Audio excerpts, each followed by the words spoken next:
Elf 1 is the nicest place to live in the Warhammer world, but it's still not good enough. There's an elf population crisis, and I'm here to solve it.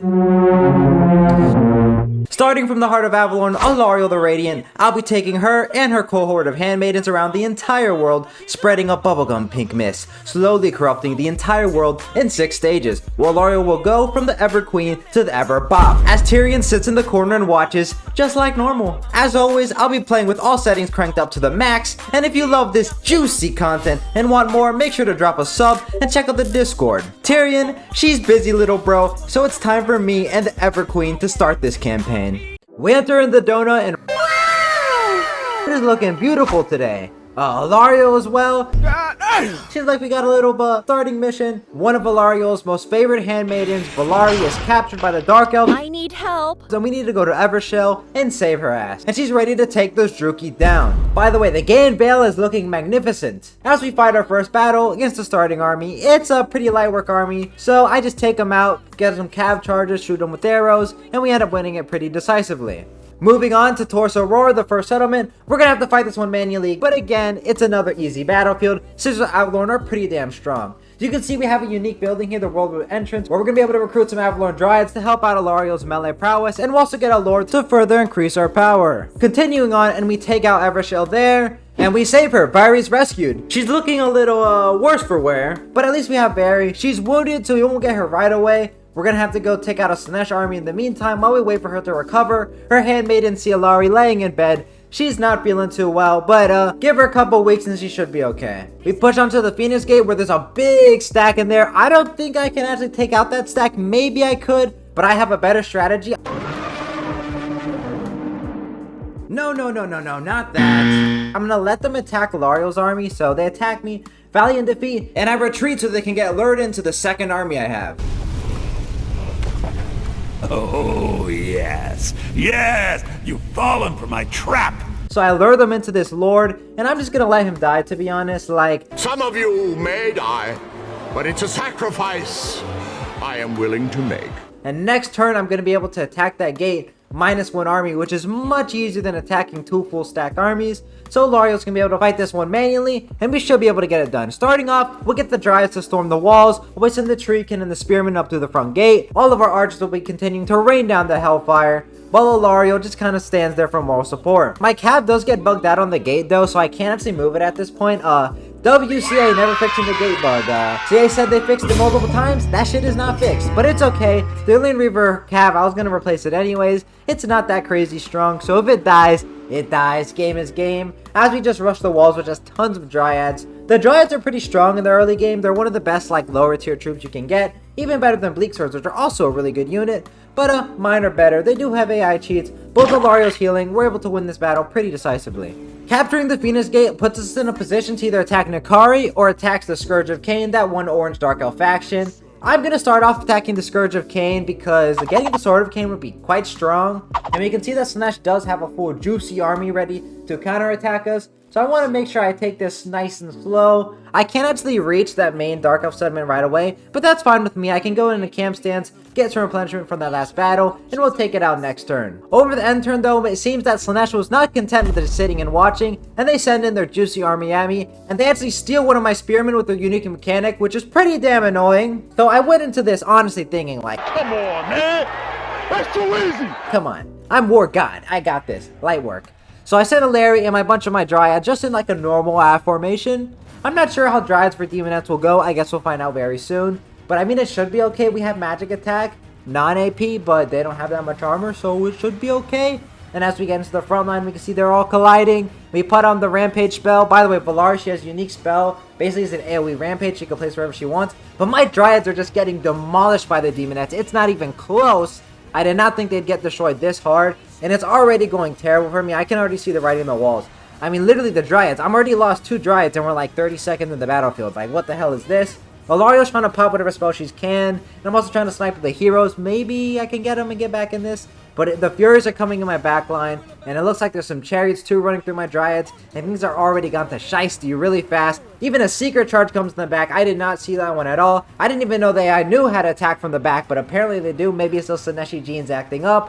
But ultimately our entire force just gets walloped. So I concede defeat to hopefully get a minimal amount of losses. The losses weren't minimal. We lost 4 full Dryads, and next turn we get one of the Lario's unique rights, which will give regeneration for Dryad, Treekin, and Treeman units, as well as giving casualty replenishment, which is all stuff that we sorely need right now. And because we lost that battle, Lario now has a bunch of gifts to Slaanesh, which will allow them to steal even more units from Lario's army. So we should be good now that we have, you know, the regenerating Dryads. We'll just have to see how it goes. It says valiant defeat, but, you know, I got this. We huddle up in a semicircle formation, melee in the front, archers in the middle. Hopefully we can protect them from all the Slaanesh forces. You can see they're throwing in fireballs my way, sending in furies my way. I'll just countercharge them. I want to peel them off really fast, so the archers are going to do most of my DPS here, while the Dryads are just there to tank with their regeneration and Alario's healing. So it should be okay, but they're coming in really fast and hard the way Slaanesh likes it. A bunch of Forsaken running through my front line. They don't seem to be doing as much damage as the Demonettes did, but there still are Demonettes, and judging by how fastly they killed me last time, things can get rough really fast as they're absolutely zooming on through. It looks like the AI is not as smart this time though, so they kind of just bunch up on the Dryad. So I'm able to get some free volleys once I peel off all the Furies. We pop the Rampage spell there with Lariel, and I'll try to send my hero Goon Squad to goon their lord. Slaanesh does like gooning, but you know, I am the goon master. I should be okay. Girthy Elves absolutely demolish her. Lario's just going to keep on healing and keep casting their buff spells so that the Dryads can last as long as they can. There's a lot of Slaanesh forces, and they're definitely chopping through the Dryads at a decent pace, but they're holding out long enough so we can snipe this Lord and hopefully get some chain routes. Nice, we get the Lord, and it looks like that's going to be the end of the battlefield as they get army lost at about the time they're about to break through my front line. Pretty close, but we do manage to edge it out, my specialty.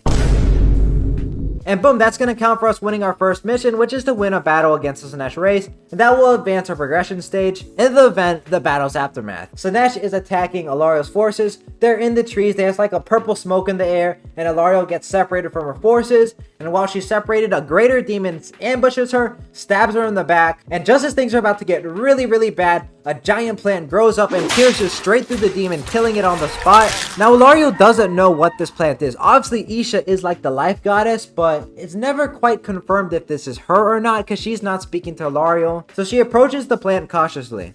The plant smells amazing, and as she reaches out her hand to touch the plant, it crawls up her arm like a symbiote and attaches to her finger, creating like a flower ring. Alario makes probably the valid assumption that this is Isha, so she thinks this is just a blessing. Now, is it Isha? We don't really know. Alario has a lingering doubt that it might not be Isha, but the plant did save her life, and as it attaches to her finger, she instantly feels the winds of magic coursing through her, and she feels way stronger, and she hears a voice telling her basically, Alario, you need to remove the entire continent of Vault 1 from this demon scourge.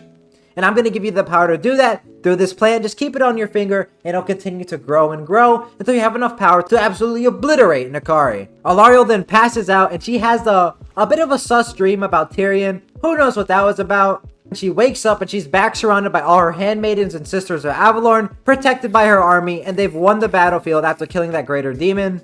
As we can see, Isha's Blessed Ring is going to buff all her magic and make her a little bit more tanky, but there is this unknown corruption. We don't know what it is yet, but unknown +2, well, I guess we'll figure out later. To progress further, we're going to have to fully eliminate Nakari's faction, the Seducers of Slaanesh. We'll also get a pretty juicy reward, no half measures, no quarter. We'll also level up Valari. As Valari levels up, she'll get her own missions and storyline happening where she will also change as Alario does. Very is just basically reminiscing about the times when she was trapped in Rathi's camp. Moving on, it's time to take out Torn Anlik and really get rid of at least the Dark Elf Scourge. Starting off the battlefield, I send in the little goon squad right at the start to hopefully blob them up. Blobbing them up will just allow me to shoot them and get some Dryads to pull up as well and hit them from the back. I'm trying to force path my little squad again to snipe the Lord, but there's a lot of Dread Spears, so it's kind of hard for me to do. Eventually though, we do push through and beat him down pretty decisively as my sisters shoot in from the back and the Dryads run in there and are helping out. We are taking tons of damage and a lot of my Dryads are already heal capped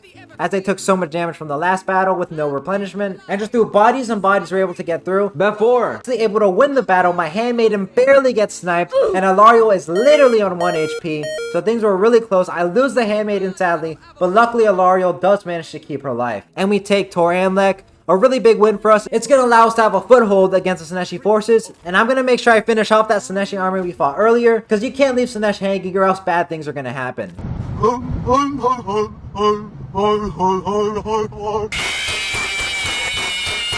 And it looks like taking out the Slaanesh army allowed us to progress, and we get another sussy event. It looks almost like a premonition. Lario, she's back in Dreamland, and she sees a big elven lady, and she thinks that this might be the goddess Isha. Isha basically tells her, Ilario, you are my champion, and I need you to rid the world of daemons, because Nakari is a very nasty, nasty man. We'll also take out the Shrine of Cain, which has a pretty decent stack in there. But I topped up Ilario's army with a bunch of juicy dryads, fight that in melee. The battle progresses pretty smoothly. They get some dark shards shooting in from the barricades, but it's not enough to peel off the dryads because there's just so many of them, and we are able to just overwhelm them with numbers pretty damn easily. Taking the Shrine of Cain is a big win because, as you might imagine, I'm gonna get the Shrine of Cain. Of course I am. Because getting the Sword of Cain will be a massive boon to my forces. The next turn progresses, and it actually turns out Safri is at war with me because they're owned by Slaanesh. I did not realize this, and they get an easy free pick on my Torso Roar, and I'm gonna have to make sure I recruit an army at the Gainville right away, or else the campaign is cooked. Okay, I recruit whatever R-Wars I have, which are none right now, but hopefully after fighting this Slaanesh army with big juicy Nakari, I can get. Now this is a massive army. I'm gonna need my second army that I recruited as well here, and it's a Pyrrhic victory. This is gonna be a hard one. Here's Barry's model, in case you guys were wondering. In game, she's pretty cool, she's pretty swanky. I like her, and I'm sure she would never betray Ilario.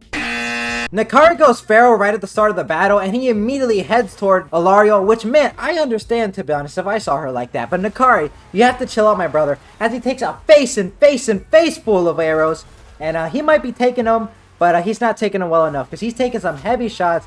He is beating down Ilario really, really hard, and she's taking heavy shots, but he's also really low. Looks like he's already crumbling. So while he's dead, Ilario almost died as well. She's already routing off and is very, very, very low. But ultimately, she's alive. Nakari's not. So, skill issue, my brother. You need to get good. As you can see, a bunch of the demon nets are now running on my dryads. The dryads have been able to get a lot stronger as we fought in all these battles with more chevrons and that right giving them regeneration. So, it's pretty damn good. And as you can see, we just have a front line of just a mass amount of bubblegum pink on bubblegum pink action. Normally, I would be a big fan of this. And you know what? I am a big fan of this even now, because everything is pink. I'm not sure why the dryads are pink, but they are. And we're just fighting off with the marauders. We should be okay there. Standing and grinding is what these dryads want to do. We are losing the left flank pretty hard, but my wood was girthier, so I win the battle against Slaanesh. Clearly, Slaanesh has not been reading up on the BBC Bible. What did he say? And that's why I was able to win. Taking down Nakari is a really big win. This should be his main point of force. Hopefully. We gain a bunch of experience as well, and I'm going to go down Ilario's more like diplomatic line. Control for all provinces and relationships with high elves are something I'm really going to need in this campaign. Barry also gets a level up to their next event, and she remembered that she actually got a unique set of armor while she was in Marathi's captivity. So now she's going to whip out that armor and get some new drip to hopefully be a lot stronger. So pretty cool, Lari. The armor is not as protective as maybe she would have liked, but it still gives her some magical enchantments. Here's her new armor. Kind of seems like maybe it'd be worse, but nope. You know how fantasy settings work. Less armor equals more armor. Safri does attack the Gainville ultimately. I was expecting this. That's why I recruited whatever I could, which wasn't much. But we should barely have enough to be able to win this battlefield. We do have a Phoenix Guard, so I'm hoping I can get this done. They do have more force than me, but I have more skill than them, so it should all equal out. As I start off with checkerboard formation in the corner, Phoenix Guard in the front, and I put some cabs to the backline just as a distraction piece so they don't all rush at me at the same time. Hopefully I can stagger them out, and if they do decide to ignore it, I'll just run through their backline, so it's really a win-win situation for me. They immediately start rushing my front line, and they do get through it really, really fast, because like I said, they have AI cheats, and they had more force than me. I just have to kite these archers around and around, treat them to the merry-go method, so I can use up all my ammo and hopefully win the battlefield. The Flux of Doom go crazy, hitting tons of units while I send the cab to the backline. Everybody is really low on my side, but it's also really, really low on their side. And ultimately, even though they're able to break through the front line, enough of my archers are left alive where I can just run them around, shoot them up, and I win the battlefield, saving the Gainville. That would have been the end of the campaign right there, but luckily, war got locked in. Continuing back in the north, you can see Slaanesh is counterattacking us with another juicy stack, and they take my strongest unit in my force, which is my Sisters of Avalorn. I really don't want to lose these guys, so I'm going to do my utmost to not kill them. But oh my gosh, they're doing tons of damage back to me. Instantly taking half health off my Lyrian Reaver as it gets charged by some Striders, so things are going pretty bad for him. I send in some Eagles that I recruited to attack their Lord. She has no armor, so even though they have pretty awful stats, every single hit they do get is going to do tons of damage. As Alari and the Handmaidens fight in a little blob, as the Dryads and Demonettes fight. The Furies weren't able to get to my backline because I rampaged them, and now they're all starting to crumble in a big blob. It's going really well for me. I put some healing on the Eagles because the Lord is fighting back really effectively against against them, I start cycle charging the eagles as well to make sure I can get that final bit of damage and finish off that lord, because once she dies, the battle is pretty much over and they all chain route, and that's army losses. As we push into Torakare afterwards, we're going to be able to auto resolve that one pretty easily. The second army will take it while Lario moves on to another settlement, Elisa, and I'm able to actually get 2 settlements in 1 turn. 2 birds, 1 stone. Let's get it. When it comes to diplomacy, I want all the elves to be left alive, especially some of the unique elves that are around the map, like Princess Elydra over here. This is Tyrion's squire, and she defeated Sigvald in combat, so considering she's good against Slaanesh, I'm definitely going to want to confederate her. I finally beat down Slaanesh enough, auto-resolve that nice, light, and easy, and we progress to the next stage where we get Isha's budding ring. Same thing we got last time, just more, and Ilario gets a new stage. Things have never been so good for the High Elves since the golden age of Bel-Cathar. She goes on a victory lap with Tyrion, where they throw a huge party in her honor. But as this party is going on, Ilario gets some flashes of insanity, and she thinks some pretty sus thoughts. But she has to compose herself really fast, as there's a bunch of silver and guard around her, and she needs to maintain her aura of a queen. She returns to her chamber, and she really feels that something is wrong. And it's at that moment that Valari enters her chambers. And Valari offers Ilario a solution. Vari takes Ilario through all the secret arts of Tai Chi, and in this state she hears a voice from Isha telling her there's more she must do, and that taking out Akari is just the first step. She must continue to upgrade the Gaian Veil, increase Isha's power, so that the entire world shall be rid of demons permanently. I need to garrison Ilario back inside of the Gaian Veil. Now if you want to see Ilario's new model, here it is. Ilario is definitely not missing out on her yoga and Tai Chi practice. I can tell her meridians are aligned, and she's definitely looking very fit. So I'll just disband her from the army and re-recruit her in a couple of turns. Vieri levels up as well, where she practices Tai Chi as well, and she feels even more relaxed than Ilario because she is a master and Ilario is still a bit of a novice. Princess Elijah has finally warmed up to Ilario, and it looks like she's willing to confederate, which is really good because she was almost certainly going to get wiped out in the next turn. She's the Princess of Terranok, so she buffs chariots mainly, but it's whatever. She's still going to do good just as a legendary lord in general. Her model actually looks pretty damn cool. I think it's better than a lot of the ones in the base game. The golden armor, the suave aesthetic, the smooth curious, very nice. We move on to the next turn where Be'lakor seems to be giving the Eiffel Tower special to a minor Bretonnian faction.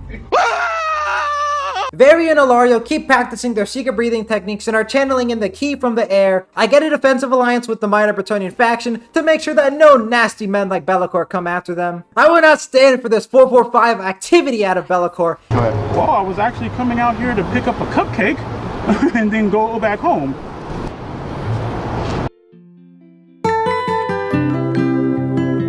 And I'm here to take him out. Brother came for a cupcake, and he's gonna leave with a donut straight through his chest. Now, I was talking a big game, and then I saw his actual army. That shit pretty juicy. That's pretty juicy. He has his 2 Norscan henchmen with him, so I'm gonna want to separate them, so I'll retreat from this initial battle.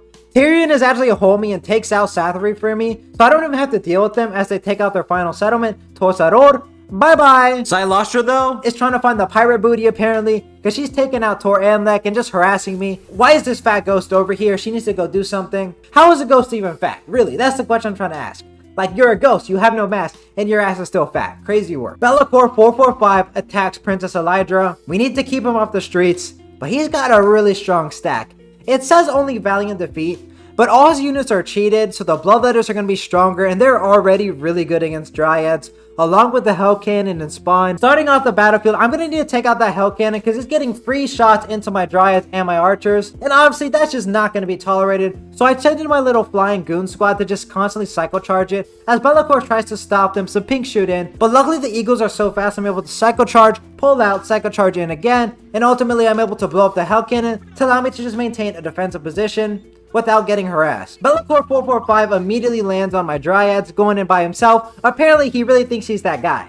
Now maybe he is normally, but right now he's not, and he gets obliterated by a volley from the sisters, my normal archers, and all of my single entities all converge on Be'lakor, because we need to get rid of that brother. He has way too much mobility, and even just casting like Pit of Shades is going to one-tap my archers, so that brother needs to go down now. He is eating the shots a lot more than I would like. He pops the Shadow Shroud, giving him 60% ward save, but luckily I'm able to just tap it and tap it and tap it until he goes down. Now even though Be'lakor goes down, things are not good at all. My front line just gets obliterated by bloodletters. I'd like to point out at this point that the right for the regenning dryads have worn off, so I no longer have regeneration on them. so they just get completely washed over by the bloodletters like they weren't even there. I was expecting them to hold for at least a little bit of time, but it was just ridiculous how fast they got defeated, and I'm already on the back foot, as I'm just gonna try to manually kite on foot with all of my archers. But sadly, bloodletters are really fast, the pink horrors are shooting in at me. Things are really rough right now. I sent in some of the eagles to hopefully harass the pink horrors, but they're shockingly good in melee because of their cheats, and they're able to push off the eagles as I start routing off. I try to kite back with my archers the best I can. At this point, I've kind of seen the writing on the wall, and I don't think I can actually win it, but I want to kill as many demons as I can to win the next fight I take. I'm isolating certain pockets of demons and overloading them, killing them, and moving on to the next one. And doing this strategy, I'm able to kill like 90% of Bellacor's forces, but ultimately, I'm just way too low on troops, and they get some of my archers, I'm all out of ammo, and we ultimately lose the battlefield. It's a big loss, but it's not all over. We'll have an opportunity in the next turn to get back at Be'lakor. Now, of course, Be'lakor reforged, and a lot of his army did as well. So even though they died, they came back just by luck. You'll see a lot in this campaign. My luck is literally the worst. I think I'm cursed. But it's time to put Be'lakor in a hearse. My goal here is going to be take out Be'lakor first, and then I'm just going to immediately start the kite fest. Be'lakor goes in by himself like an absolute idiot. I guess he just really wanted that cupcake, but Brother's not going to get no cupcakes. And we obliterate him. He does last for a lot longer than I expected him to. But once we get him down, we're able to just kite for like a long time. I'm speeding this up, but this probably took me almost an hour, this battle. I mean, you can see the timer at the top. Okay, maybe I'm exaggerating, but it did take me a long time, okay? So yeah, we fight that, and I get it down to a point where it's just a halberdier left, and my little lady, and an archer. And it's really close. I mean, it's absolutely insane how close it is right now. These are all the troops that I have and all the troops that Be'lakor has. It's just this one little halberdier unit left, and there's another little halberdier to the side that rallied and came back. And it all comes down to this. Can I ride off the halberdier, or is Princess Elytra gonna die? I pop her ability. It's gonna give her a bunch of anti-infantry buffs and charge speed, but ultimately she gets taken out by the halberd, and we lose the battle. This one was a devastating loss. I really thought I was gonna win it, but the halberds just locked in. The cheats go crazy for the AI, and they were just not feeling like routing, and we barely lost it. Now, we did basically kill Be'lakor's army as well, so it was pretty easy for me to take my second army and start bullying these Norskin boys without Big Daddy Be'lakor to help them out. Back at the Gaian Vale, Ilario is off cooldown, so I'm able to recruit her instantly, and we're able to get our next event immediately. Essentially, Avalorn is growing more than it has ever been before, but while Ilario is practicing her secret martial arts techniques and breathing styles, she randomly just knocks out and is taken to a dreamland. But something is wrong with Isha. Isha's not saying anything, and is just staring at Ilario menacingly. And as Ilario turns, there's something there. A giant evil tree attacks Ilario, and Ilario is just absolutely tweaking out. She tries her best. She uses all the secret martial arts techniques she's learned. She uses the twin dragon elephant gun, and it does nothing. The tree just eats that shiesty. And as the tree is about to get Ilario, she awakens. But everything is not the same. The ring she had on her finger is expanding. It's spread down her hand now. And now Ilario is unable to physically take off the ring. It's essentially the Spider-Man symbiote suit, where it's just like attached to her now. So, not too good. This Isha has got some strange plans. And Ilario now actually has the ability to seduce units, but that unknown corruption is going even higher. We have to continue upgrading the Gaian Vale. She's got some vines growing on her. Doesn't seem too comfortable to me. But past that, she's looking fit, she's looking strong, and clearly the martial arts is paying off. She's honestly built like an Amazon at this point. Now that she's in the Gaian Vale, I can start recruiting some Sisters of Avalorn. Isha's Garden is in tier 2 of the Gaian Vale, because I still need to trigger some scenes and events, but once I do those, I can get Isha's Garden and progress to the next stage. The little Norskin losers just run away from me, while Sigvald and his crony attack one of my settlements. Luckily though, it does seem that Ilario's breathing techniques are going pretty well, because she's advanced to the quasi-immortal stage, along with one of her handmaidens. So Ilustrious Fat Ass is still harassing me, and I honestly just don't want to deal with her. I'm just gonna give her one of my shitty settlements, and get a peace treaty with her, just to get her off my back. Later on, she's gonna get that discipline that I give everybody who disrespects War God, but for now, I guess we're chill. All the handmaidens also make it to Ilario and join her army. Nice. Sigvald's little goon brother attacks another settlement of mine. Like, can you just lay off it, my guy? And also, this little bitch boy Norska guy just keeps running away from my main army, and I'm going seriously broke at this point. I'm having to sell settlements periodically just to keep myself afloat. We do get the next event though. Basically, the avatar of Isha pulls up to Ariel and she's like, yo, Ariel, I got this brand new secret text to show you. And they do dual cultivation to reach immortality. Alario's gonna keep getting more Sisters of Avalorn, and now Lizarel, the captain of the Sisters of Avalorn, is gonna spawn on the map. The Gaean Vale is going insane. It's basically a jungle. There's trees everywhere. It's super dense. There's dryads and treemen. Vieri is seen talking to somebody in some pink fog, explaining that they have a secret plan to take over all of Ulthuan right under Alario's nose. And Alario is none the wiser as her and Valari continue to cultivate the quasi-immortality status. I'm pulling back my second army to hopefully deal with Sigvald and his little Gunnar, while Alario gets the chief handmaiden Lizelle, and I'm finally confident enough to send her on to a special mission of my own. And that's to deal with Count Noculus. He's completely dominated the donut. He pretty much owns half of Ulthuan, so I'm gonna need to peel him off really fast before he spirals out of control, kills all the elves, and my campaign is over. It seems that dual cultivation is not enough, and they actually try triple cultivation method with Alario. Pretty cool. They must be reaching quasi-immortality, Phoenix, Dragon, Elephant Tusk maneuver really soon.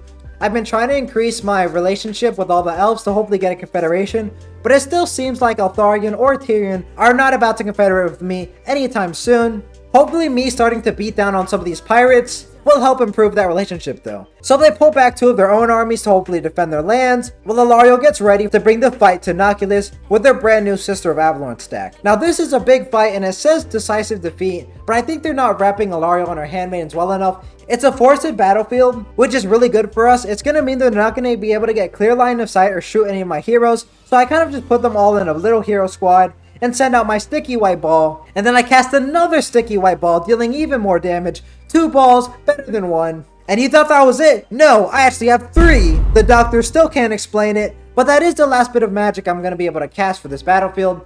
As they send in some Sirens, some Morghuls, and their lords, but the little goon squad is just really tanky, and will manage to get a little bit of healing out to keep my girls topped up as their lord gets out of position, and I'm able to focus on him to hopefully take him down and get a chain rout, and that ultimately wins me the battlefield. Really big win for us. There is another army with Count Noculus, but luckily we didn't take too much losses, so even though he comes in here for the RKO and it says close defeat, his army looks really weird with a bunch of cannons. If I can get into the backline before those cannons tear up my Sister of Avalorn, we should be okay. But ultimately, we'll just have to see. He has some really high tier troops, but luckily I have my sticky white ball, which is stronger than any other. 1 goes down as I blow them up with one of my rampages, and I cast another one on top of that. But with that, I'm all out of juice, and now it's gonna have to come down to getting Alario, her handmaidens, and the sisters defeat this big juicy stack. I've done a ton of damage though, and the Necrofex and Noculus aren't meant to be melee combatants. So long as I can keep them occupied with the little goon squad, they shouldn't really have an opportunity to do too much damage.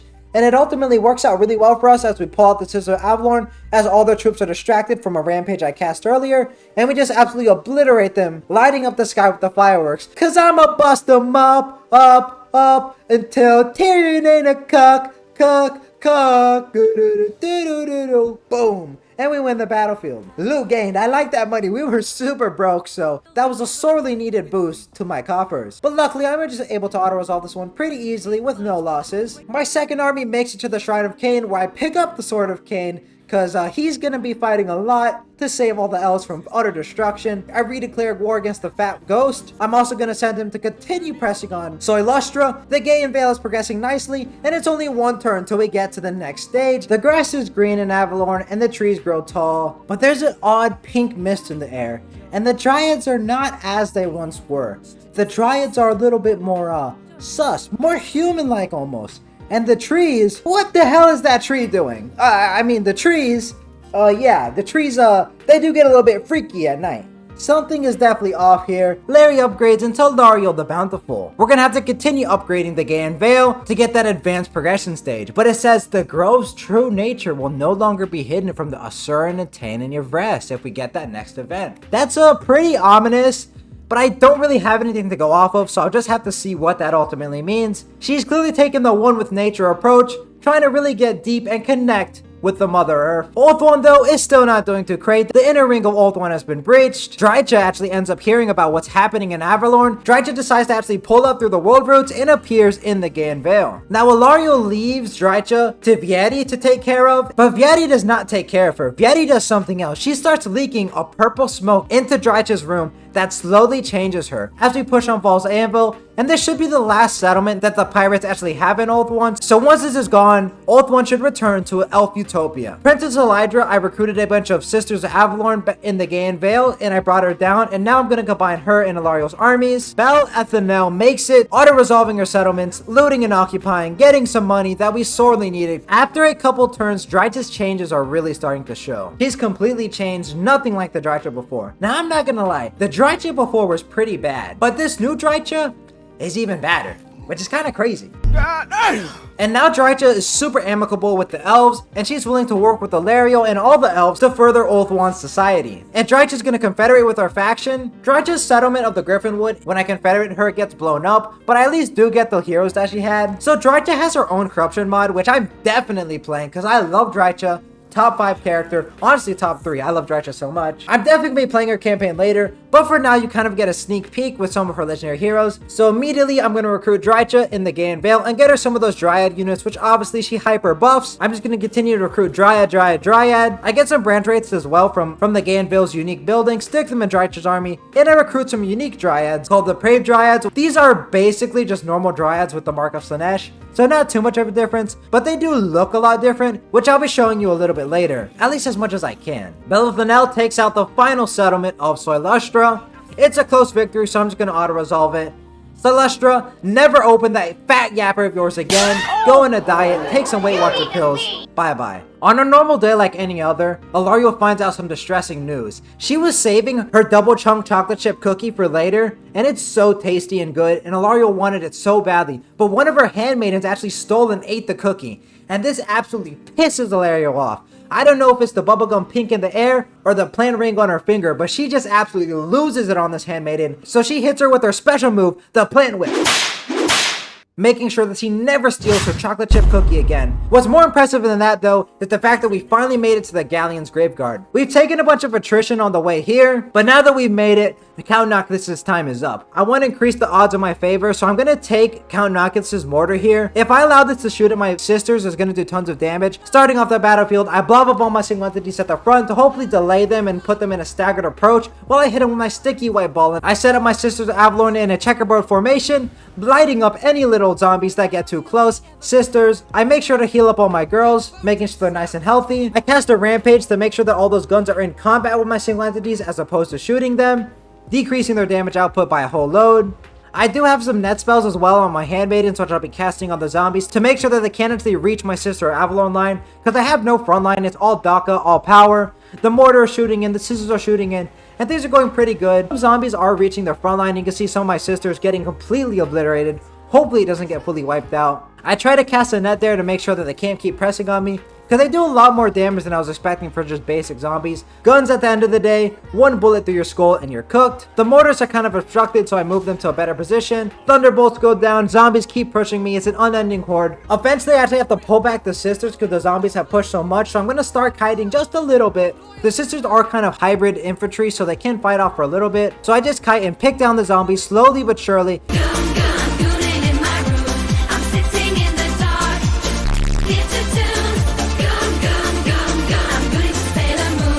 And I eventually whittle them down to a state where it's just Noculus left, and I actually let loose a bunch of my white fireworks right in his face, and he just takes them and eventually crumbles off into dust, winning that battle. And that's going to be the Dread Fleet completely taken care of. Without the Galleon's Graveyard, they don't have that point of attack where they can constantly send pirate stack after pirate stack.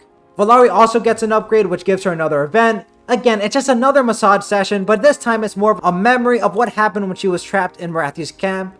She gets a new skin here. Again, it's less of a new skin and more just less armor. I'm not sure how this makes you stronger. The next turn passes and we get another event where Ilario is seen lobbying to own the Shrine of Asurion. She approaches some of the Phoenix Guard who just kind of stare at her, but she's really convincing, and she shares some secret manuals and some dual cultivation methods with them. And after a really intense debate back and forth, which is kind of shocking considering Phoenix Guard don't speak, but apparently they end up getting convinced by Ilario. They actually hand her over the Shrine of Asurion, which is a big deal for the High Elves. Ilario further organizes a meeting with all of the major High Elf players, where she presents her case that she should own Lothern, and ultimately she is able to convince them, citing the fact that she was able to destroy Nakari for good, and we take the Tower of Angerial and Lycian. Things are not all good though, because Marathi has heard of how good we're doing and she sends out 4 big juicy stacks onto us. Luckily one of Marathi's armies is out of position, so I auto-resolve it pretty easily. Belothanar has been on his own journey all the way in Nagaroth. Not even Nagaroth, he's in the Plane of Spiders. And the reason why he's here is there's another legendary hero I can get. I need to win 10 battles against the Tomb Kings, but when I show up, the Tomb Kings are already wiped out by Malekith,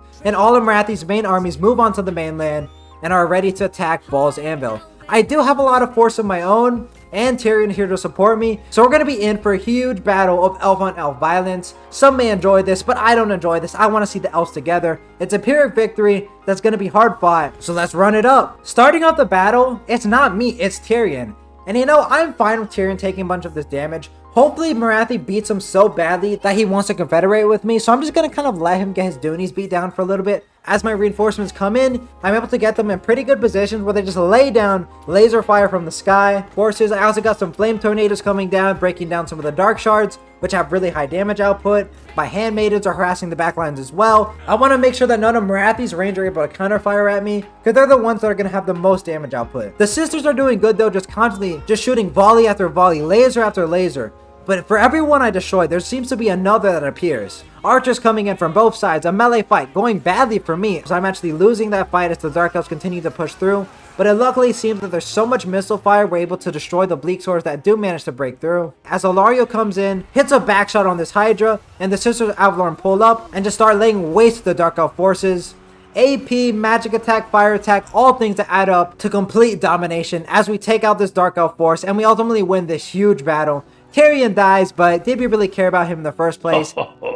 No. A very big win for us, and that should take care of Marathi's main invasion force, at least for now. So it's time to take the fight to Malekith as well. We're going to take Cleric Spire with the easy auto-resolve, and that actually gives us a short campaign victory, which is pretty damn cool. Now the campaign is far from over, but we do get a short victory where our hero capacity will go up, and I think occupying Cleric Spire was that final settlement we needed. Malekith does immediately pull up though in the next turn, just sitting there trying to farm aura, but I'm not going to let him farm aura. I am the aura god, okay? Not you, Malekith, and we're going to have to take this fight. But we just go dragon for dragon. His dragon is thicker, it's bigger than mine, mine's only 6 inches, his is 10.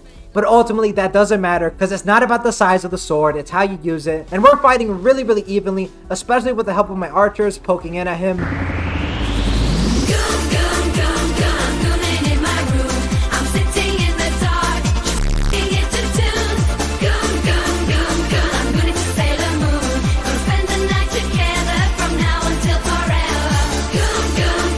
Malekith's army is pretty strong, but luckily his dark shards aren't shielded, so it's really easy for my Lothrons to poke in on them because we have longer range, and their AP is kind of wasted. It's only really good into the Treekin to have armor, and some nasty burning heads in the backline immediately put us ahead in this battle. The Dryads fight with bleak swords, and the Lothrons shoot at their dark shards. Malekith comes in for one final hoorah. He actually takes that archer fire really well, but ultimately he does go down just by a mass amount of poke. I start chasing off some of the archers so they can't actually shoot me, and that ultimately wins us the battlefield. Sometimes having the biggest dragon isn't the most important factor in winning a battle, a lesson Malekith learned the hard and thick way. He does have another army though in the Plane of Spiders, and considering I'm so low, I'm gonna have to retreat back to Cleric Spire, and as that next turn hits, they present me with a dilemma. The Sword of Cain. Now, normally I would love to keep the Sword of Cain, but I know you guys haven't seen it, but I've been completely broke as hell this entire campaign. Just completely in the red, and I really can't afford to keep the Sword of Cain any longer. Larry takes her force all to Marathi's lands to hopefully take the fight to her, while Drycha retreats from Sigvald's approaching army to hopefully get all these unique legendary heroes into that army. I recruit Princess Elydra back in the Cleric Spire just to give me some more oomph as these Dark Elf armies come rolling in one after another. Tyrion clearly seems to approve of whatever I'm doing because he's really close to confederating. That strategy of just letting him die to Marathi has lowered his strength rank a whole bunch. He's only 2 relations away from confederating with me. Probably next turn I'll be able to confederate him. He actually owns more territory than me. I really want that confederation. I mean, I'm at 400 relations, and as I'm scrolling through my missions, I get a pop-up. Mission failed. So you know how I needed to defeat 10 Tomb Kings? Yeah, that's not possible. And I was really upset because it's only turn 42 right now, and somehow every single Tomb King on the map, minor, major, Cetra the Imperishable, Brother Perish, the army Malekith had, does besiege my settlement, and it looks like we're entering into another fight with Malekith's armies. It seems Malekith learned from his previous mistake, and this new army does have dark shards with shields, so counter shooting with a Lothran Sea Guard is not really going to work, so I immediately send out my Dryas to hopefully force them onto the skirmish mode, as I send my big BBD Dragon in the backline as I cast a nasty Burning Head. Two Hand-Maidens try to snipe the Lord, while Dark Shards and Lothran counter shoot each other, and Bleak Swords push my front line. I do have a little reinforcement garrison, and Princess Elithara, which is really helpful for this battle, and it ultimately seems that they just can't deal with my Dragon or Burning Head, and they get taken out pretty fast. The AI skirmish mode is honestly more of a detriment than a help, so W for me. Close victory. We're gonna need a lot more of those if we actually want to beat Malekith's armies. Drycha finally gets close enough to the legendary heroes so where I can add them back to our army, and Prince Sigvald, oh buddy, today you're gonna be feeling the hard wood. He tries to run away, but no. Drycha's coming in and disciplines him, auto-resolve that, no point in fighting it. His army looked pretty weak anyways. I want to try to confederate Imrik as well because he's down to his last two settlements at 96 strength ranking. He might have the lowest on the whole map. The Gain Veil is reached tier 4, and on the next turn we progress. Isha personally comes down from the heavens, and she is just so proud of what Ilario has done with the Gain Veil. It's truly unlike anything it's ever been before. But as Ilario dives deeper into this realm of quote-unquote Isha, it starts to go bubblegum pink. She fully devotes herself to Isha. She gets ambushed by Valari. She immediately takes her down to the floor, and Ilario thinks it's all a joke, until suddenly Nakari pops out of the darkness. She thought she had vanquished him, but there he is standing 6'6" and 10 inches thick. Nakari is not a nice guy, and he immediately gets to attacking Ilario. But Ilario actually ends up getting weakened by the ring that initially gave her all that power, and Nakari takes advantage of this and gets the upper hand, winning the fight with Ilario. And Ilario concedes, okay Nakari, how about instead of being enemies, we work together? Nakari approves of this plan. So basically, yeah, we can confederate Nakari now. Who could have seen it coming? Isha wasn't Isha? It was Nakari / Lanesh this entire time? What? And also, can I just point out, what the hell is that mushroom thing next to Ilario? That is not any mushroom I've seen before. Let me tell you that much. But confederating Nakari comes with the huge unintended consequence of our rebellion with Pain and Yves. Things are going to get really bad for me really shortly. If you remember, most of Old One is owned by both Yves and Attain. So, I'm really not looking forward to this. I do get some corrupted rights unlocked. You'll see what those are later. But for now, there's a huge problem. Tyrion spawns 3 armies in front of Lothran, and I assume it's the same for Yves. We are in the absolute shitter. All of my armies are in Marathi's land as I was trying to take the fight to her, but now my homeland, which was supposed to be the most secure place on the map, is now a complete danger zone, and there's nothing I can do about it. I just have to hope and pray that I can save Lothran. We also do get some buffs individually on Marathi. The Thorns of Euphoria, pretty good buff. I mean, you can read that yourself. 45% speed, pretty damn good. But the reason they did that is because I actually lost my Eagle mount. The Eagle was a chill guy. I got attached to him, but we got a new one called the Blood Drinker Tendrils. Apparently the tentacle guys are alive. I guess that's cool. Vine's Mother Earth, I don't know. Ilario has a whip now, kind of freaky. And she's got a new model too. I'm not even sure what's happening here. There's a lot of bubblegum pink flowers, bubblegum pink vines, a lot of bubblegum pink.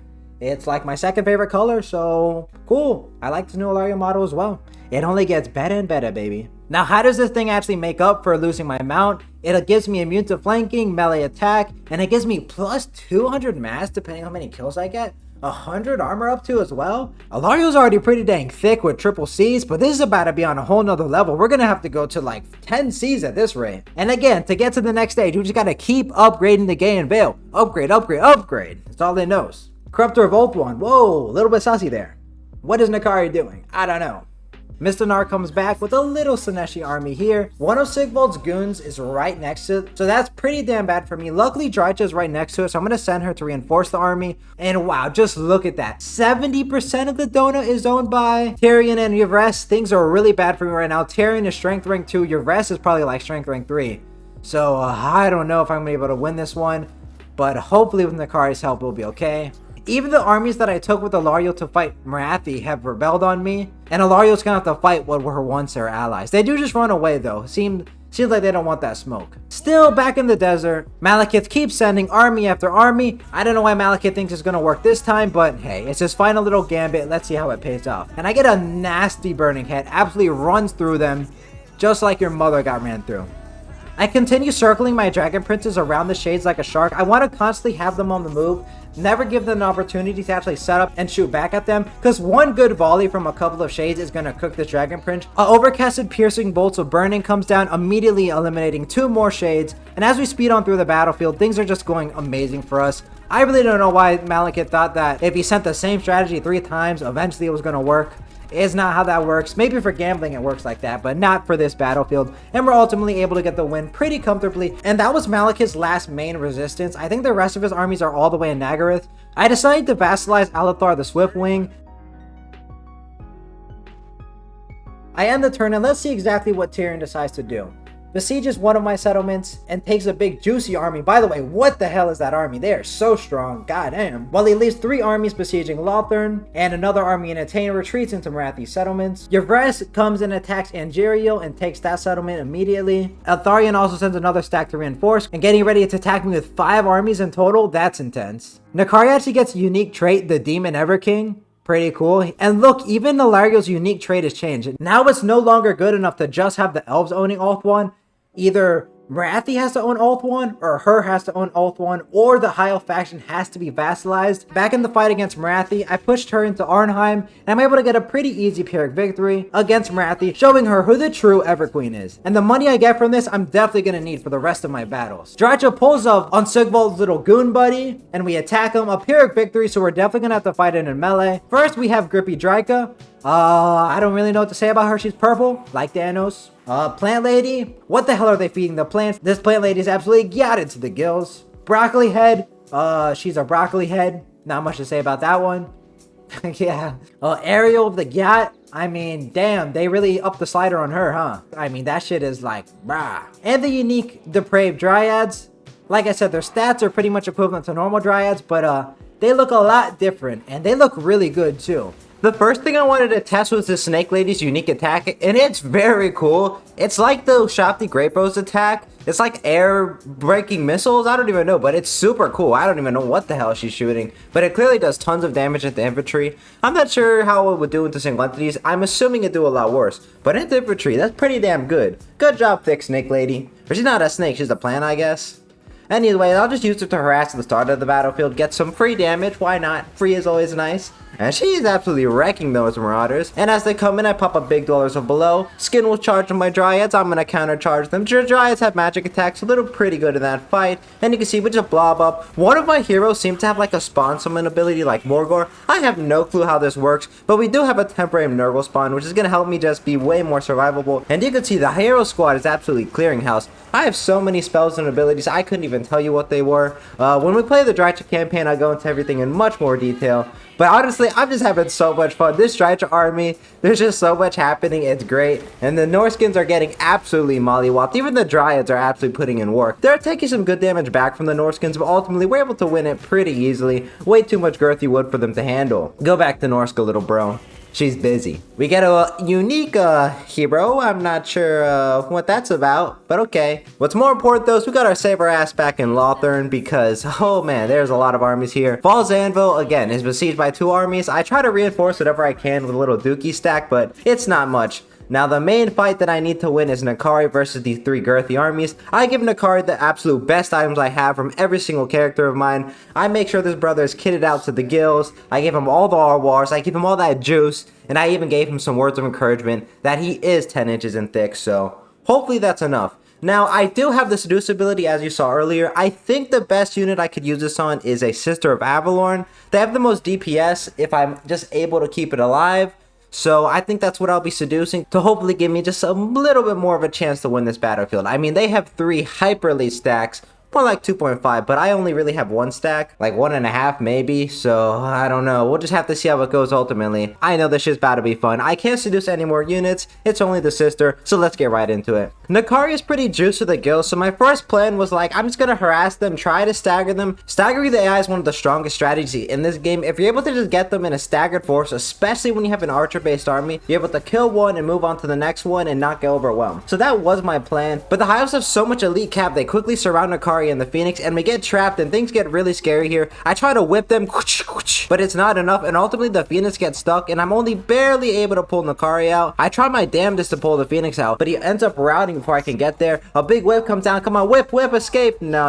He's just gonna route. Now, hopefully he can come back though, because he does get the rebirth, and look at that. Is this War God's lucky break? He actually gets the rebirth for once, and they are approaching from a staggered force. You can see they're sending one unit, but what's way more concerning is why is that stupid Arcane Phoenix chasing my Omen of Sarin?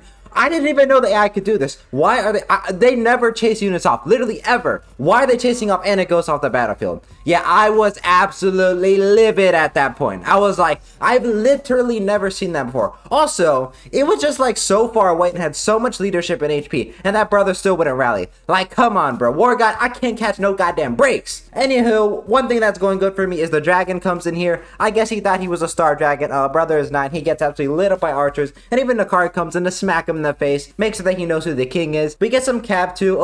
If you don't know, Nakari in campaign specifically gets an AoE rampage when anybody is near him, so that's why you'll see just a bunch of guys start getting really angry when they go near Nakari. Now they do attack my backline.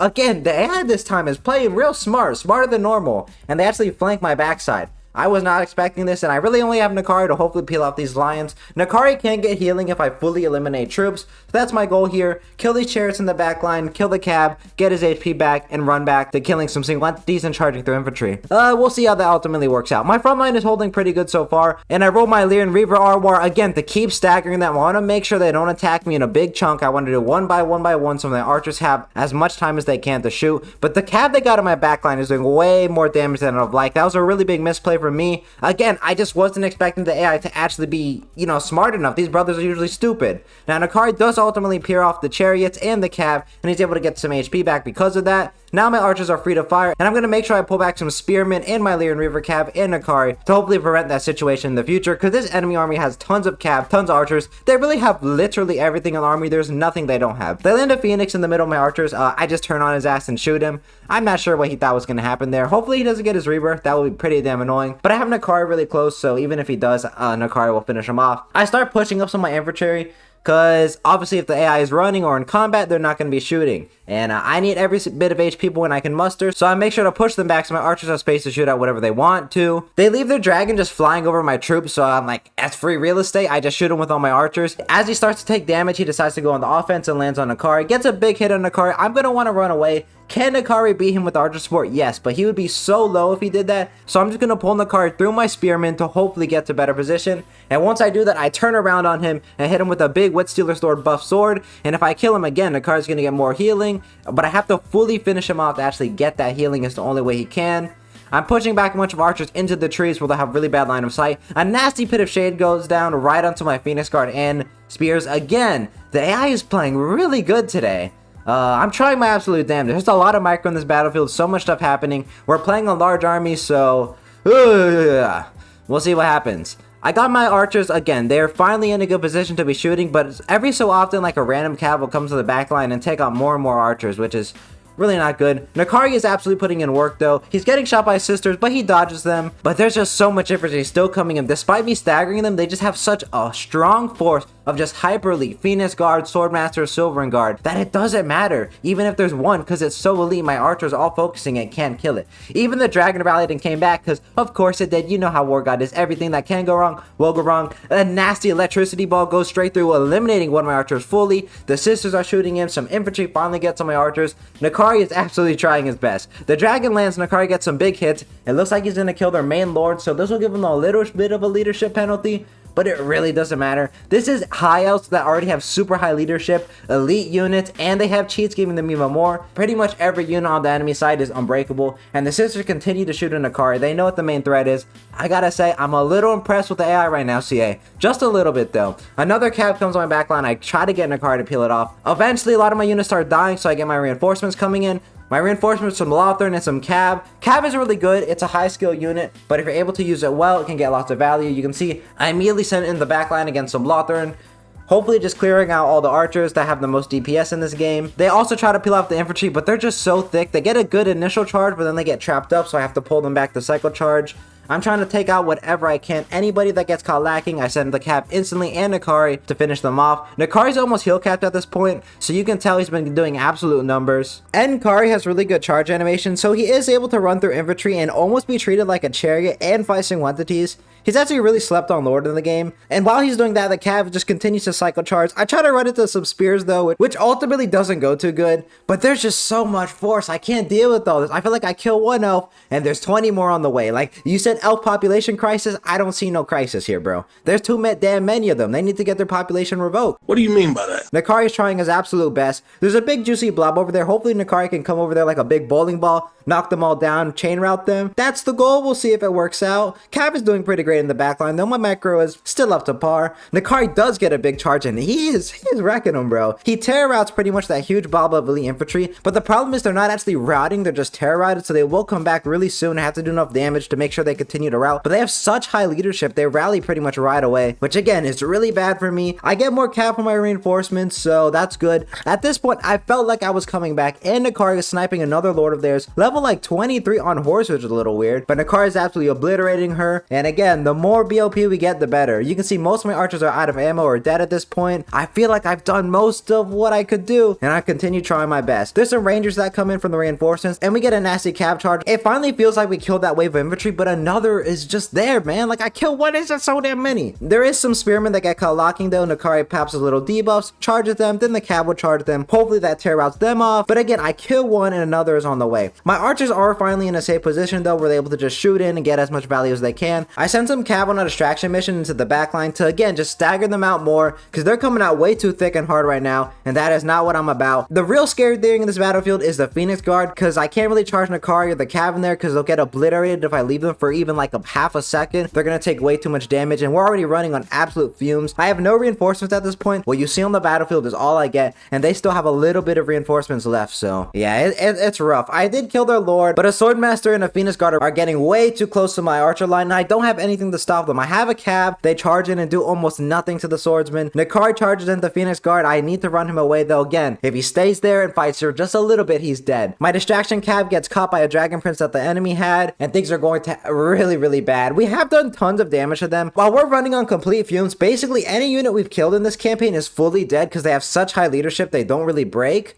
So that does mean that they've lost way more than we have, even though it seems like we're going to be losing this battlefield. Nakari continues to just try his best. I've never rooted for a demon before, but honestly, Nakari putting in the absolute work. I'm impressed, my brother. You are doing pretty good. The Swordmasters I finally route off of Nakari. Swordmaster Hoth I route off, but again, there's another Spearman inside. Like, come on, bro. Leave me alone. I try to cycle charge to the Cav. I try to cycle charge to Nakari. You hear that a lot because that's all I can do. I run away with the archers. I try to shoot them in the back so they can't get their bronze shields activated, but there's just too much. Like, at this point they pretty much have no troops, but what they do have left is just barely enough to absolutely push through me, and all my Cav is dead at this point because each time I cycle charge I take a little bit of damage, and that adds up over time. The archers continue to shoot in. They still have a decent amount of ammo, but they have their own archer shooting in at me, which is again terrible. Nakari is heal cap, and they're on my guys, and that's looks like it's gonna be army losses. I do think that's early army losses, and I concede because here, okay, so the reason why I conceded was that if I concede, then I thought Nakari wouldn't die, but then he died. So I was really not happy because I'm like, okay, no, I clearly conceded before Nakari crumbled, but apparently that's not how it works. Maybe that was an update, but I could have sworn if I conceded he wouldn't have died. But now Nakari is dead, but we do actually have a pretty decently juicy garrison left over, and we did do tons of damage to the stacks that they had. Now if Nakari was alive, I'd be 100% certain I could beat them because he'd get more healing, but now that he's dead, I'm not so sure. I'm just hoping and praying on my knees that I've done enough damage to them where they're willing to get a peace treaty with me. I try to give them Missandar none, Tower of Lycian none, and Jeriel none, but it does seem I can barely get it with Jeriel if I give them money, and I'm definitely going to take that. I'm going to lose so many settlements if I don't get this peace treaty, so I'm just going to say, sorry Tyrion, it was just a prank, bro, and we get the peace treaty. That is a big weight taken on my shoulders in this campaign. I still need to deal with Yves and Eltharion, which also have a really thick stack that I haven't done any damage to yet, but at least I have Tyrion, right? So we don't have to deal with him anymore, at least for now. If he declares war on me again, we're probably cooked. Eltharion seems to be getting both of his armies separated, which is honestly pretty stupid, bro. Are you dumb or something? Warden of Yves. Yeah, clearly they need an IQ test for him because he just separated his forces, giving Drycha a route to penetrate. Now, speaking of penetration, we got the next event here, and it seems like Nakari is just going crazy in Oath 1. I don't even know what's happening anymore, bro. Basically, you know, seems the elves and Ikari are living in quote-unquote harmony. It also seems Ikari knows the shadow clone jutsu technique, because there's 2 Ikaris he's able to clone himself, so very interesting. Anywho, we get a couple electric traits corrupted by Ikari for one of her handmaidens. Cool. And we got another trait, Ikari's pet. It seems like we got a bunch of unique abilities. You can read them over here, but they're just a bunch of little stat changes, nothing too crazy. I continue pressing on Marathi, and I continue pressing on Malekith.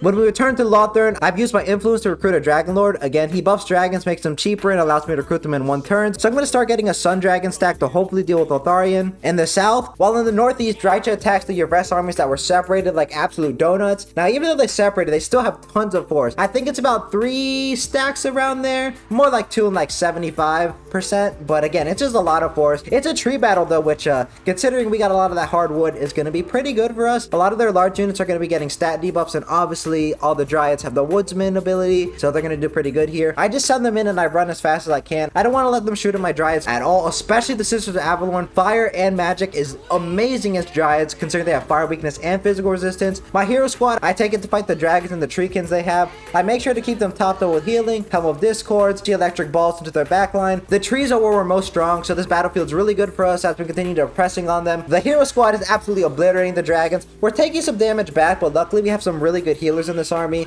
allowing us to absolutely obliterate them. You can see big level 40 dragons, big tree men. It doesn't matter. We take them out. The trees are our domain. You can see the dryads just obliterating even these high tier troops like forest dragons, but they do have a big archer corps shooting at us, getting tons of damage. I'll need to take that out. But ultimately, they can't fight against the trees. Even the woods themselves don't want these elves here, as the vines peer from the ground, absolutely doing tons of damage with the dwellers below. The spearmen are running absolutely discombobulated, and we win the battlefield. Very fun battlefield, very aesthetic. I like it. We're going to continue to press on to take their main settlement here. Again, another Pyrrhic victory, so we're going to have to fight it manually. They just have tons of troops, tons of treekin, treemen, and dragons, so we'll fight it. But it's a lot of the same, and we win it pretty decisively. Getting that settlement is going to be a really good starting point for taking down Lotharion. Back in Nagaron, I bought one of Elithanar's armies, and I'm just going to take this one to go to the little sea lane that's over there, so that I can hopefully flank Marathi's forces from the south. But before my plan can come to fruition, I have to take out 2 of Malekith's Black Arc stacks. The dragons are giving this lord the Eiffel Tower method pretty effectively. I set up at a point where I can block them up and get some really good volleys with my artillery, while the cav just cycle charges the backline. Dragon breaths in, does really good damage. Another dragon breath goes in and does tons of damage. It was a very fun battle. I probably should have shown more of this one, because it was honestly funner than I'm making it out the seam, because just having 2 little dragons, it was a very varied stack. So we get the battle done, and we go through the sea lane. This will allow us to flank Marathi in the south. You'll see a little bit later when they eventually pop out. You can see Sigval, by the way, is kind of steamrolling right now. He is just like stacks on stacks on stacks, and Elithanar is honestly just bending over and letting him do whatever he wants. I mean, that's fine by me. I just don't want him to get eliminated and fully wiped out. But what's more important than that, brother, is Eltharion. He has a thick as hell stack with Knights of Torgaval. If you don't know what these are basically high elf hippogriffs, really strong, and a bunch of cab charges go straight into my dryads right away. This is a very fast and intense battle. Both sides have really elite units. Well, I guess I don't really got dryads, but it's intense nonetheless. The cab traits a cycle charge, but I net them with one of my abilities on Drycha, while the dryads just sit and grind against spearmen and other hootenannies. It seems like we're pushing through pretty effectively. The dryads have really high charge bonus, and my little snake lady also shoots in her little air missile projectile. The dryads are performing really well. I get a nasty dollars below on a group of 3 infantry as well, and we pretty much clear out that first army of like full cab pretty fast. Also, Broccoli Head got a new mount. It's just the War Shrine, but I didn't realize it, so I thought that was cool. A nasty electricity ball goes down to my dryads as the second army comes in, but it seems the first army was not actually dealt with, and they're continuing to cycle charge my dryads. We're just gonna have to counter charge and try our best. The electric ball does insane damage, completely wipes out 2 dryads. A big dragon comes down, the Knights of Clorgaval come down, more cab comes down, eagles come down. There's a whole bunch of shit. My little spawn summon comes out. The Knights of Torgaval are just absolutely duking it out with Drycha and her little swing entities. We're kind of separated right now, so I started netting down the Knights of the Torgaval so they can stop just like running circles around me. All my swing entities are kind of broken up, and so are my dryads, so my army strength is not consolidated really well at all, and my second army that I have is reinforcing, but I don't know if they'll get to the battlefield before everything is already over. I get my little snake lady to try to shoot her balls in, but she gets ambushed by the Knights of Torgaval. Both Ilario and her and Broccoli had all gotten ambushed by them, but it seems that's enough to cause army losses already. Honestly, I think that was an early army losses. Knights of Corvogal are pretty damn strong, but hey, I'll take a win. The win is a win. Very fun battle. Again, I can't wait to play Dratch's campaign. Her army is so fun to play with. And they actually buff Nurgle units, by the way. She actually gets corrupted by Nurgle, not Sinesh like normal, so I'm excited. Eltharion, though, seems after beating his Doonies down, we're hopefully going to get a peace treaty with him. I tried 2 settlements first, both of them Eltharion rejects, but on the final settlement, Torquil Raleigh, which we took from him, he seemed desperate to get it back, and he gets the peace treaty. We also got a couple of unique Sineshi themed rights. They kind of suck though, because they're kind of like side grades, like -20 control for all provinces. Hell no. So I won't be doing any of those, but they're there if you wanted to do them. This is just a random rogue army that spawned in Lothorn, so I just auto-resolve it, some free money. Pretty thick stack, but I don't have to deal with it. And we get our next event. Basically, the chief handmaiden Lizarel is hunting down some demons that are in the Gaean Vale that snuck in.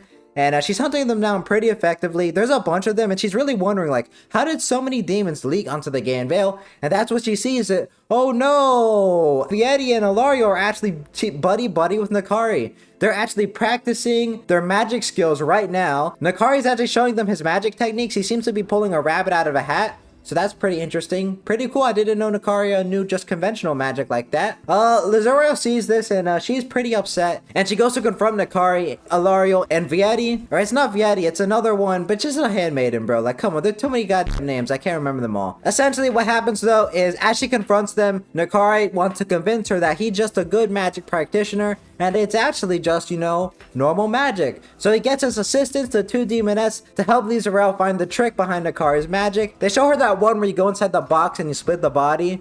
You know the one. I'll put a clip of it on the screen here. So yeah, they're showing her that maneuver and definitely not the Eiffel Tower one. And wow, Lizarel is really impressed. She's like, wow, how's my body separated? It didn't even look like that. They even have like fake blood too, which is very interesting. I don't know why it's pink. That's a little bit strange, but you know, I don't know. I don't think I've actually shown Lizarel's model in detail yet. Here it is. Again, just fire models. It looks official. Honestly, better than a lot of the official models. As we push on to Malekith's final, like, main bit of force here. And it looks like we're able to actually just auto-resolve it. So, bye-bye, little Malekith boy. And we get our final little mission here.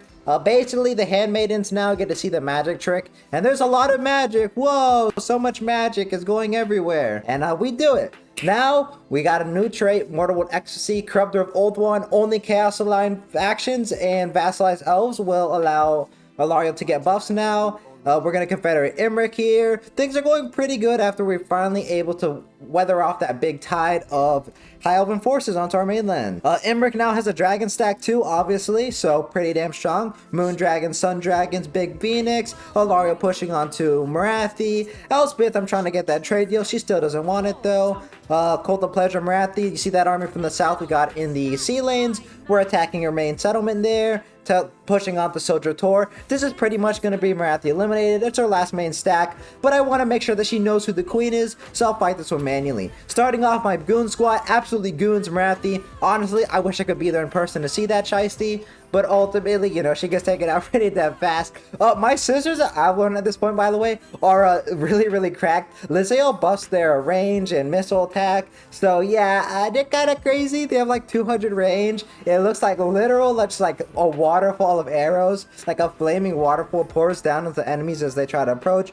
My little goon squad blobs with the front. Oh, I love it, man. I love it so much. It's so satisfying to see the sisters just shoot in and obliterate whatever comes their way. You're really going to need 4 stacks to even threaten this army at all. You can see here, Goon Squad in the front with my white sticky ball. Hydras, Charybdis, a bunch of infantry. As they come in, they just immediately get obliterated. Look, as soon as they lock onto the Hydra for even 1 second, look. Bro, look, hold up. Oh, bye-bye, Hydra, bye-bye. Oh, yep, there you go, bye-bye. And the Goon Squad's also doing great. Oh, I think the Charybdis is there too. Yep, bye-bye, Charybdis, it's time for you to go. Yeah, they're a little strong. We did take some decent damage still, though, just because there's so many troops. I think they breath attacked me. The Hydras do a fire weakness, but still, just the DPS is crazy, bro. Brother gets taken out instantly. Go back to sleep, little. That was actually Charybdis. They don't have fire weakness. And yeah, it's kind of crazy. Marathi, Ilario is the only queen in this campaign. You had your time, but it's Ilario's time now. Change the great weapon. You're not counter shooting against me. Yeah, it's fun. Marathi's army is really, really strong at this point, and she needs to be strong because there's a lot of force coming up. Things are only getting harder and harder. If that one random high elf rebellion was anything to go off of, Basically, this event, Sisters of Avalorn, also gets shown the magic trick. So now both the Handmaidens and the Sisters of Avalorn have all seen the magic trick. And that is going to end part 1 of the campaign.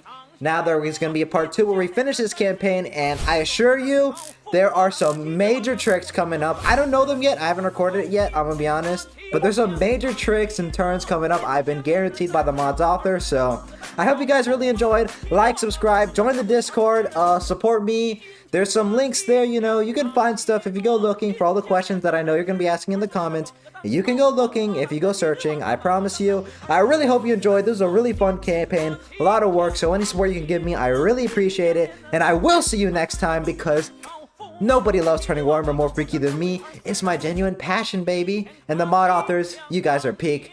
See ya. Peace.